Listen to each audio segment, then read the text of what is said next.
गरीब रगड़ा चाट वाला।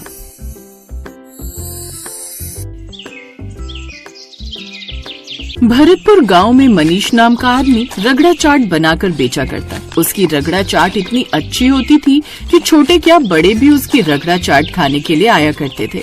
आइए आइए रगड़ा चाट खाइए, ले लो रगड़ा चाट, एक बार खाओगे बार बार आओगे। हाँ मनीष भाई, आपकी रगड़ा चाट में कमाल का स्वाद है, इसीलिए तो हम खिंचे चले आते हैं। लगा दो एक प्लेट। हाँ अभी लगाता हूँ। तभी उसकी दुकान पर ग्राहक आने शुरू हो जाते हैं। अरे भाई जरा मेरे लिए भी जल्दी से एक प्लेट रगड़ा चाट लगा दो, सुबह से इंतजार कर रहा हूँ कि कब तू ठेला खोलेगा और कब मैं तेरी रगड़ा चाट खाऊंगा। हाँ अभी लगाता हूँ भाई साहब। और मेरे लिए 2 प्लेट रगड़ा चाट पैक कर दो, सुबह से पति नाराज है, चाय बनाकर उसके साथ रगड़ा चाट खिलाऊंगी। अगर ऐसी बात है तो आपके लिए चटपटी चाट बना देता हूँ। वैसे मनीष भाई आप इसमें डालते क्या हो, और ये है कहाँ की डिश? ये मुंबई की खास चाट है। उबले हुए सफेद मटर, आलू, सेवई, मसालों के साथ ऊपर से चटनी, प्याज, टमाटर डालकर बनती है। मनीष जल्दी से सबको चाट बना कर देता है। ऐसे ही सुबह से शाम तक वो मेहनत करता है और सुकून के 2 पल के लिए घर आता है। घर आने से पहले ही उसकी बीवी मालती दरवाजे पर ही उसे रोक कर कहती है, अजी आज कितने की कमाई करके लाए हो? लाओ जो भी कमाया इधर दो। हे भगवान, ये कैसी औरत पल्ले पड़ी है मेरे। थका हारा पति आया ना तो पति को पानी पूछा और आते ही उस पर चिल्लाने लगी। हाँ तो आपने कहा था कि मैं आपसे शादी कर लूं और उसके बाद आप हमेशा मेरे हाथ में घर में घुसने से पहले पैसे रखेंगे। अगर मुझे पता होता कि तुम पैसों की भूखी औरत हो तो मैं तुमसे कभी भी शादी नहीं करता। वो तुम मेरी पहली बीवी चल बसी और अपनी बेटी की परवरिश के लिए मुझे तुमसे शादी करनी पड़ी। ये सब बकवास सुनने में मुझे कोई दिलचस्पी नहीं है, मुझे हाथ पर पैसे चाहिए। हाँ।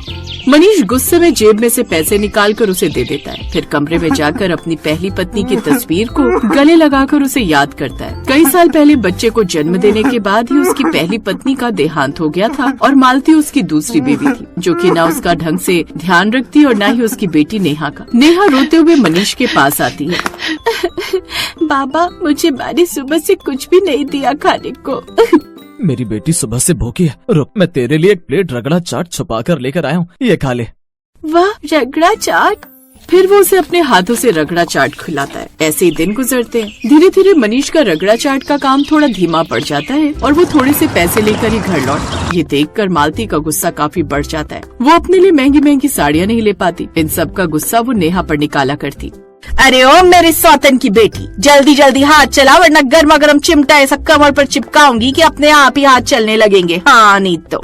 फिर काम करते हुए पोछे की बाल्टी नेहा से गिर जाती है और सारा पानी फैल जाता है। ये देखकर मालती को बहुत गुस्सा आता है और वो उसे बाल पकड़कर खूब मारती है। तभी वहाँ पर काम कम होने की वजह से मनीष जल्दी घर आ जाता है और ये सब देखकर अब वो सहन नहीं कर पाता। जल्लाद औरत, मैं इस घर में तुम्हें अपनी वजह से नहीं बल्कि नेहा की वजह से लेकर आया था, लेकिन तुम माँ तो क्या एक औरत बनने के भी लायक नहीं हो। यही कारण है कि 4 साल हो गए तुम्हारे खुद की कोई संतान नहीं है। निकल जाओ मेरे घर से और मेरी बेटी अपना गुजारा कर लेंगे हम। इसे तुम्हारी जैसी माँ की जरूरत नहीं है। मुझे भी कोई शौक नहीं है तुम जैसे भिखारी के साथ रहने का। मालती अपना सामान लेती है और घर से निकल जाती है, लेकिन साथ ही वो मनीष की सारी जमा पूंजी भी लेकर चली जाती है, जिसकी भनक मनीष को नहीं थी। और जैसे ही उसे ये सब पता चलता है तो वो अपना माथा पकड़ लेता है। हे भगवान, अब मैं क्या करूं? वो डायन तो सारे पैसे लेकर चली गई। वैसे भी मेरा काम कुछ अच्छा नहीं चल रहा, अब मैं अपना गुजारा कैसे करूंगा? ये सोचकर वो बड़ा परेशान होता है। अब वो नेहा को भी अपने साथ ले जाता है। उसके साथ गांव के चौराहे पर रगड़ा चाट बेचने के लिए चला जाता है। उस नन्ही सी नेहा को देखकर गांव की औरतें आकर्षित होकर आती हैं और उसको खूब लाड भी करती हैं।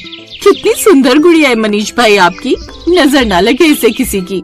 पापा ये सब आंटियाँ कितनी अच्छी हैं, मुझसे कितने प्यार से पेश आ रही हैं। आप इन्हीं में से किसी से शादी कर लेते। चुप हो जा मेरी माँ, तू मुझे पिटवा मत देना। और शुरू में सारी दूसरी माँ अच्छी लगती है, असली रूप तो वो बाद में दिखाती है जैसे तेरी माँ ने दिखाए। ऐसे दिन बीतते हैं और एक रोज मनीष जब काम से घर लौट रहा होता है तब उसे एक लॉटरी वाला नजर आता है। ले लो साहब लॉटरी ले लो, क्या पता किस्मत चमक जाए। सिर्फ 200 रुपए की है। ये सुनकर मनीष भी एक लॉटरी खरीद लेता है और कुछ ही दिनों में किस्मत से उसकी लॉटरी लग जाती है, जिससे वो बहुत खुश था। वो लॉटरी में पूरे 10 लाख की रकम जीतता है। अब गरीब रगड़ा चाट वाला और भी अमीर हो जाता है और वो नेहा का एडमिशन अच्छे से स्कूल में करा देता है। अपने घर की मरम्मत भी करवा लेता है। लेकिन कहते हैं ना कि जब पैसा आता है तो घमंड भी लेकर आता है। अब वो चाट की एक दुकान गाँव में डाल लेता है, लेकिन कभी कभी वो दुकान बंद रखा करता तो कभी शराब के नशे में घर पर ही पड़ा रहता। पापा आज काम पर नहीं जाना है क्या? नहीं बिटिया, अब तेरे बाप को काम करने की कोई जरूरत नहीं। तेरा बाप लखपति बन गया है। पापा पहले ही अच्छे थे, मेरा भी ध्यान रखते थे। अब आप या तो बाहर घूमते रहते हो या फिर ऐसे ही पड़े रहते हो। ज्यादा बकवास मत कर, ज्यादा जुबान मत चला, समझी? अब मैं जा रहा हूँ काम पर।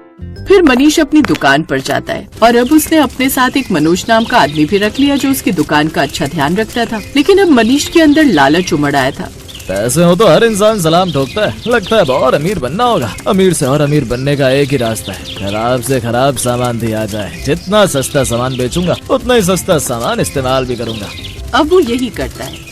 फिर एक दिन उसके घर मालती आती है और उसके पैर पकड़कर कहती है, आजी मुझे माफ कर दीजिए ना, मैं नहीं जानती थी कि आपकी जिंदगी की मनहूसियत मैं ही थी। मेरे आपके घर से जाते ही आपने दुकान खोल ली, आप लखपति बन गए। मुझे वापस अपने साथ रख लीजिए। आज के बाद मैं कभी आपका घर छोड़कर नहीं जाऊंगी और नेहा को भी खूब प्यार दूंगी। अब वो उसे एक दूसरा मौका दे देता है। मालती अब नेहा के साथ अच्छे से रहती। फिर धीरे धीरे मनीष की दुकान पर ग्राहक कम हो गए। उसने सामान की गुणवत्ता घटा दी थी, इसलिए वो मनोज को भी काम से निकाल देता है। मनोज को बड़ा बुरा लगता है। अब मनीष की आधी से ज्यादा दौलत या तो शराब या फिर अपने घर के खर्चे में बर्बाद हो चुकी थी। जिसके बाद जैसे ही मालती को इस चीज की भनक लगती है, वो बची खुची सारी दौलत भी समेट कर घर से भाग जाती है। हे राम, मैं तो मर गया, बर्बाद हो गया। वो औरत दोबारा से मेरा सारा सामान लेकर भाग गई। मुझे लगा था इस बार सुधर गई होगी, लेकिन वो डायन है, नहीं सुधर सकती। इधर मनोज ने गुस्से में उसकी दुकान में आग लगा दी। कुछ समय बाद खबर मिली कि ये सब मालती और मनोज ही प्लान था। वो दोनों एक दूसरे से प्यार करते थे। उस दिन के बाद मनीष ने सारा नशा छोड़ दिया और फिर से ठेला लगाया और उसी पर चाट बेचने लगा, जिससे उसकी दाल रोटी चलने लगी। अब वो उसमें भी नेहा के साथ गुजारा कर खुशी खुशी रहने लगा।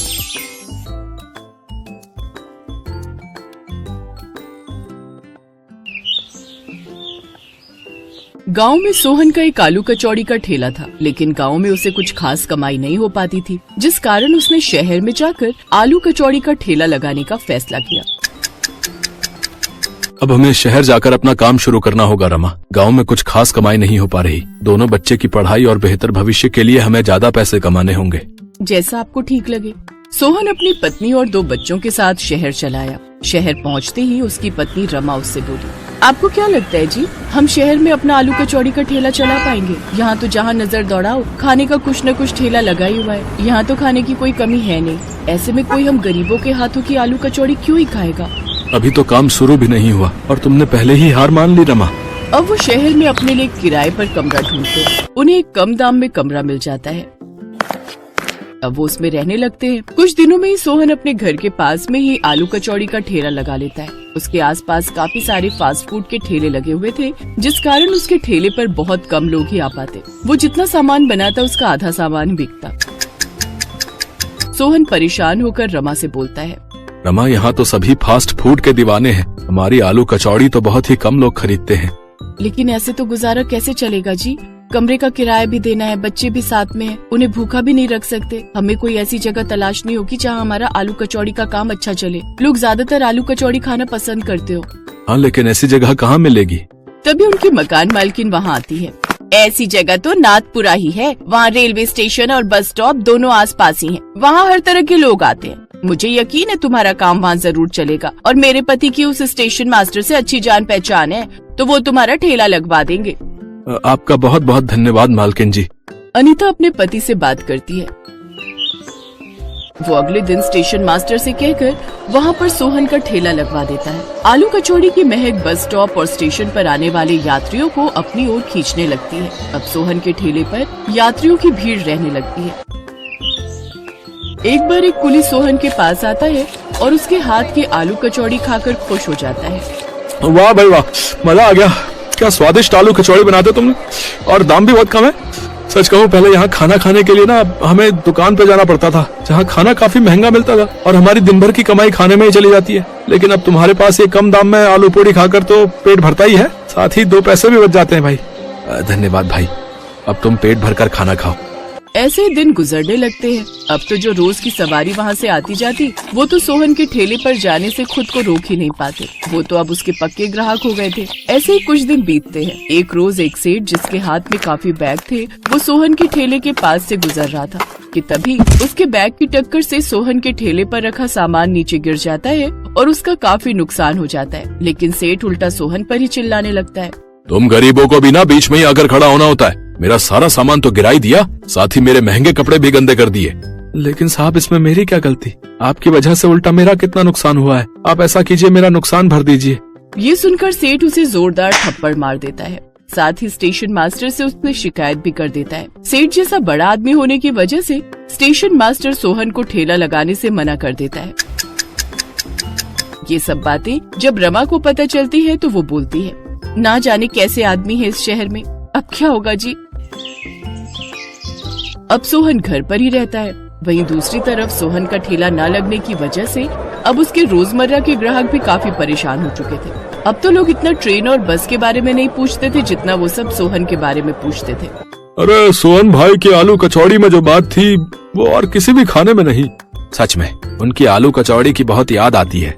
उनकी बात पीछे खड़ा बिरजू नाम का वही कुली सुन रहा था जो अक्सर सोहन के ठेले पर आता था। वो सीधा स्टेशन मास्टर के पास जाता है। ये आपने बहुत गलत किया मास्टर जी। मेरी मानिए तो आप सोहन को वापस बुला लीजिए। वैसे भी उस गरीब की क्या गलती? मैंने खुद उन सेठ को अपने सामान से सोहन के ठेले पर टकराते हुए देखा था। उसकी बात मानकर अब वो सोहन को वापस बुला लेते हैं। तुम्हारा बहुत बहुत धन्यवाद बिरजू भाई। अब अगले दिन से सोहन फिर से ठेला लगाने लगता है। उसके पास फिर से ग्राहक आने लगते हैं। सोहन को देखकर सब ग्राहक बहुत खुश थे। कुछ दिन ऐसे ही बीतते हैं। एक रोज जब वो सेठ वहाँ से गुजर रहा था तो उसके हाथ में एक बैग था जिसमें काफी सारे रुपए थे। पीछे से 2 गुंडे आए और सेठ से वो बैग छीनकर भागने लगे। पकड़ो पकड़ो पकड़ो पकड़ो। ये देखकर सोहन ने वहीं रखा अपना बर्तन उठाया और उन दोनों की पिटाई करने लगा और उनसे बैग छीनने लगा। तभी उनमें से एक गुंडे ने सोहन पर चाकू से वार कर दिया। ये देख उसके ग्राहक गुस्सा हो गए और उन सब ने मिलकर उन गुंडों की धुनाई कर दी। सेठ सोहन को जल्दी से अस्पताल लेकर गया जहाँ उसकी जान बच गई। अब मैंने तुम्हारे साथ कितना गलत किया। उस रोज तुम्हारी गलती नहीं थी, लेकिन फिर भी तुमने आज मेरे लिए अपनी जान की बाजी लगा दी। कोई बात नहीं साहब, पैसा कितनी मेहनत से कमाया जाता है ये बात मैं अच्छे से जानता हूँ, और इंसानियत की खातिर आपकी मदद करना मेरा फर्ज था। आपकी जगह कोई और होता तो तब भी मैं ऐसा ही करता। सोहन, सच में तुम भले इंसान हो और ऐसे इंसान की मदद मैं भी करना चाहूंगा। अब सेठ सोहन के लिए एक बड़ी सी दुकान खुलवा देता है जिससे उसके पास और भी ग्राहक आने लगते हैं। अब सोहन खूब पैसे कमाने लगता है और साल भर के अंदर ही वो खुद का घर ले लेता है और अपने परिवार के साथ खुशी खुशी रहने लगता है।